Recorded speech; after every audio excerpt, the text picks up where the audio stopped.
Jen Lefforge. Welcome to my channel. I am so glad you're here. If you're new, I hope that you'll join us and that you'll stick around. We talk a lot about Disney. I go to Disney and I try to film about that, and I hope that you find a place where you can get away from your daily life and kind of escape a little bit. Today's video is going to be a little bit technical, so I'm going to try to make it not too dull and boring, but we are going to be talking about Disney Vacation Club, which is Disney's timeshare that they offer. And this is my fourth video in this series about Disney Vacation Club. And one thing that I noticed is I used a lot of sort of insider language. And it occurred to me that if you're new or you're just starting to do your research about Disney Vacation Club, you may not know what those terms mean or what I'm talking about. So I thought I would go through and define those things for you in as clear and concise a way as I can. And again, hopefully it won't be too boring and something that you actually find helpful, whether you already own DVC and maybe you're not aware of all the rules, or especially if you're just purchasing DVC, so that you can make an informed decision, because it is a lot of money no matter how you slice it. Make sure you go and check out the other videos in this playlist where I talk about what we wish we'd known when we bought Disney Vacation Club, how I used my membership and saved money on my last trip, and lots of other great stuff. So make sure you check that out.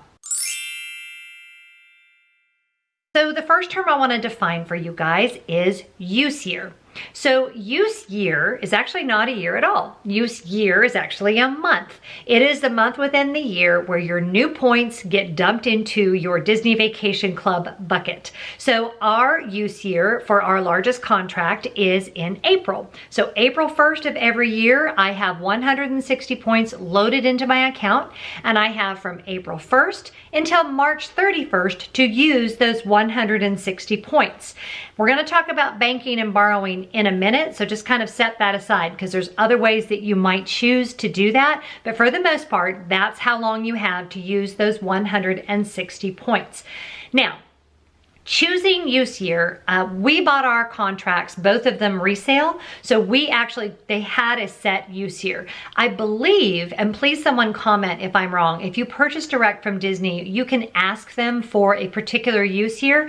And you may be asking, like, why would that matter? What month of the year? Here's why.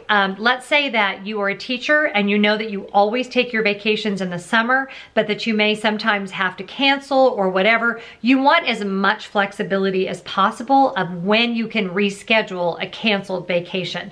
So let's say that you know you always go in July. You might want to have a June use year, so that if you have to cancel that July vacation, you have a whole year that you can reschedule that vacation and still use those same points for that same year. We take our vacations all different times of the year. Sometimes I go for a couple nights for maybe a race weekend, or we'll go over Christmas. So use year was not that important to us. I can say we've been members since 2012, and I really don't ever remember a time when our use year was an issue. The only thing that I would say, and this only applies to you if you ever plan on buying additional contracts. A lot of us, there's a little disease called adenitis, where you end up buying more DVC contracts than just one. But if you ever do add on, make sure you have the same use year for both contracts.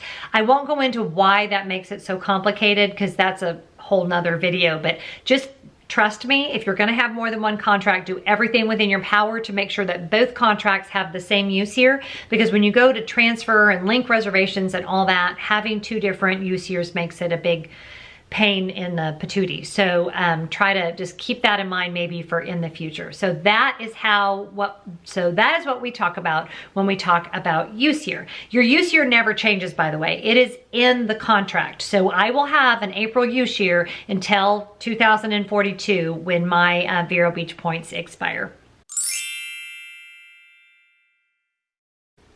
Okay, the next terms we're going to talk about, it's actually two terms in one. We're going to talk about what we mean when we talk about borrowing and what we mean when we talk about banking. So it kind of is exactly like it sounds. If you ever watched the DVC video from years ago, they used a magical suitcase. So if I want to take a larger vacation than what my 160 points will pay for, I can borrow points from 2019 and put them into 2018, and then I will have more points for that year. You don't have to borrow all of them. Like, let's say I only needed 50 additional points or 100 additional points. You can, though, borrow up to all of the points in your contract and put them all into this one big fat year. Now, if you want to bank your points, maybe you decided, you know, we're going to take a trip to Hawaii this year. We don't want to go to Disney at all, but next year, you know, Star Wars Land is opening next year, and we'd like to actually stay for 10 days next year. That would be a great option for you to bank your points. So you're going to take those 2018 points and you're going to put them all in 2019. Now, the tricky thing with banking is there is a date that you have to do that by, or those points are forfeited. Let me say that again. There is a banking deadline when you have to move those points if you're not going to use them. If you miss the banking deadline and you don't use those points, they're gone forever. So let's say like March 1st, if I haven't used any of my points and I realize, oh my gosh, it's almost the end of the month. It's almost the end of our use year. Unless I can find a last minute reservation, I cannot bank those points and they are going to be gone forever. So be aware of that.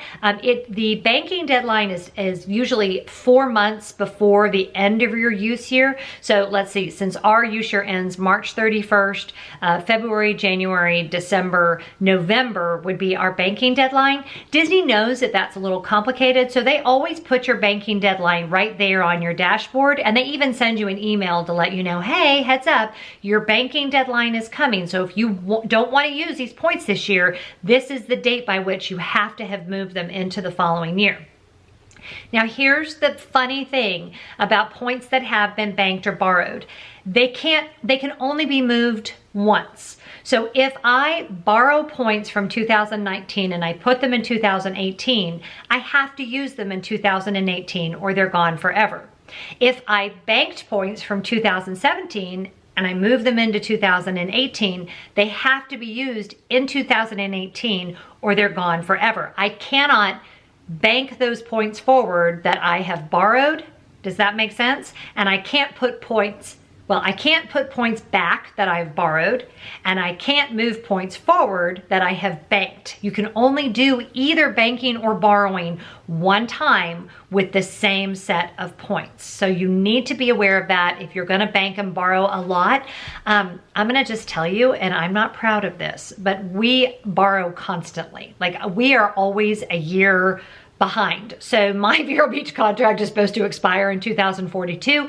It will actually be expired in 2041 because we seem to never be able to have a year where we're not borrowing points from the following year. They kind of burn a hole in my pocket. I'm like, it's free, we have to go.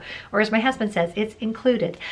So yeah, that's banking and borrowing. So that's complicated. I hope that makes sense. If you think the way I explained it is complicated, go read it on the Disney Vacation Club member site. It's really complicated on there. But that is how banking and borrowing works. Okay, now we're going to define one-time use points. One-time use points are purchased directly from Disney, and you can purchase up to 24 points per year per contract to use one time. So when this is super helpful is if you go to make your reservation and you realize that, you know, in my case, let's say I needed 172 points for the reservation that I'm trying to make and I only have 160, I can purchase those additional points for one-time use directly from Disney for $15 per point.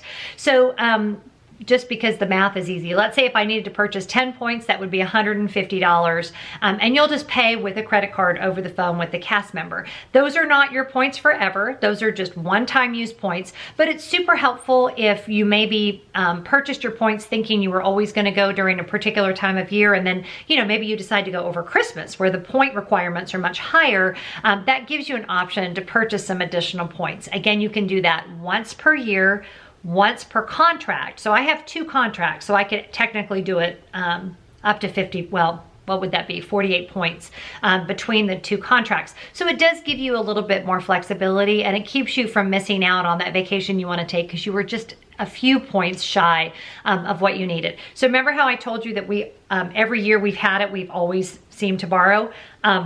I may have purchased additional points every time too. So I'm that sucker that's always even paying more than I'm paying in my dues. So that's just another option to give you even more flexibility. All right, next term we are going to define is holding points. Holding points are what happens to your points if you cancel your reservation less than 30 days out from your vacation. We actually had this happen last year. We had a last-minute scheduling problem and were not able to take the vacation that we had hoped to take, and I actually canceled about 3 weeks before the vacation. So I had about 100 points that went into holding. Now, the problem with holding points is you can use them anytime within your use year, but you can only make those reservations 60 days or less before your arrival date. So I've talked before, but if you're not aware, sometimes availability when you get close to an arrival date could be next to nothing.